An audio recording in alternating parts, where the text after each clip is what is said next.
संक्रांतीच्या तोंडावर महापालिका निवडणूक आलेली आहे। संक्रांत म्हणजे पतंग उडवण्याचा उत्सव, मात्र हीच पतंग आता शिवसेनेच्या डोळ्यात खुपायला लागली अशी परिस्थिती निर्माण झाली आणि तसा आरोप एमआयएमने केलाय।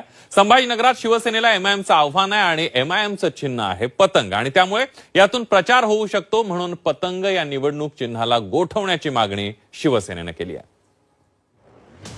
एमआयएमचं असलेले अनेक त्यांचे जे काही उमेदवार हे पतंग चिन्हावर उभे राहतात, म्हणून त्याचा सुद्धा प्रचार या माध्यमातून होऊ शकतो, जे ऑब्जेक्शनेबल आहे। मंत्री झालेले लोक असा जेव्हा प्रकारचं वक्तव्य करतात ना, लोक हसतात।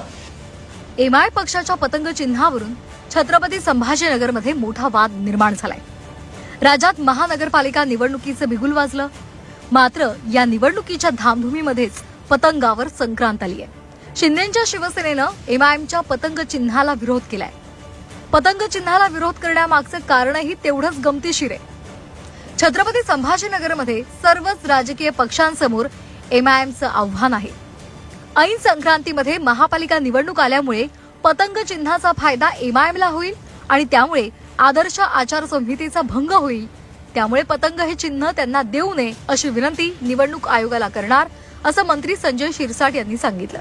मूळ ही महानगरपालिका ह्या सणाच्या तोंडावर आल्यामुळे ह्या पतंग चिन्हाला आक्षेप घेतला पाहिजे।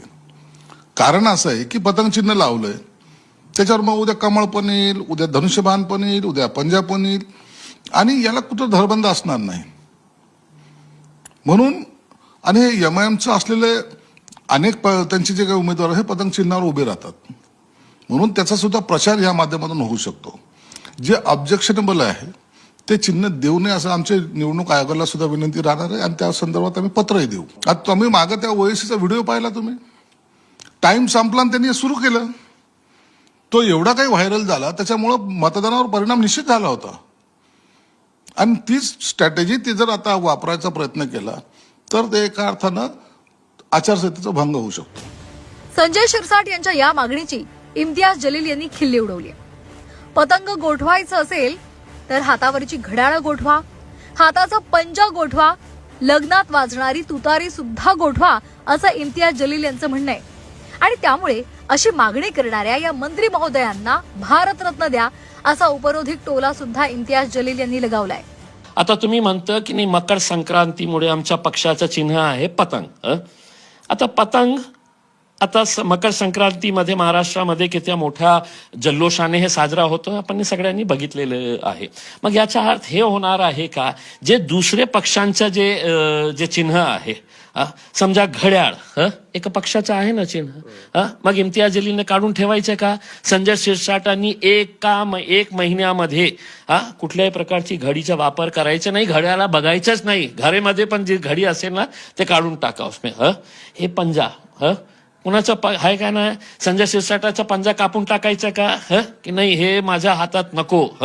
आता लग्न सराईचा दिवस आहे, मॅरेजेसचा सीझन आहे, तुतारी वाजवायची आपली एक परंपरा आहे, एक ट्रेडिशनल एक हे आहे, तुतारी कोणीही वाजवू नये करके उसमें।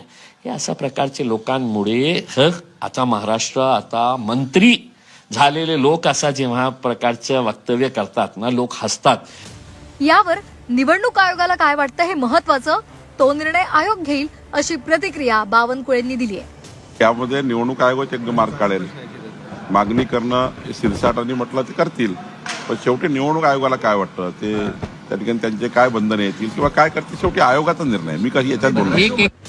एमआयएम ही भाजपची बी टीम असा आरोप अनेकदा झाला।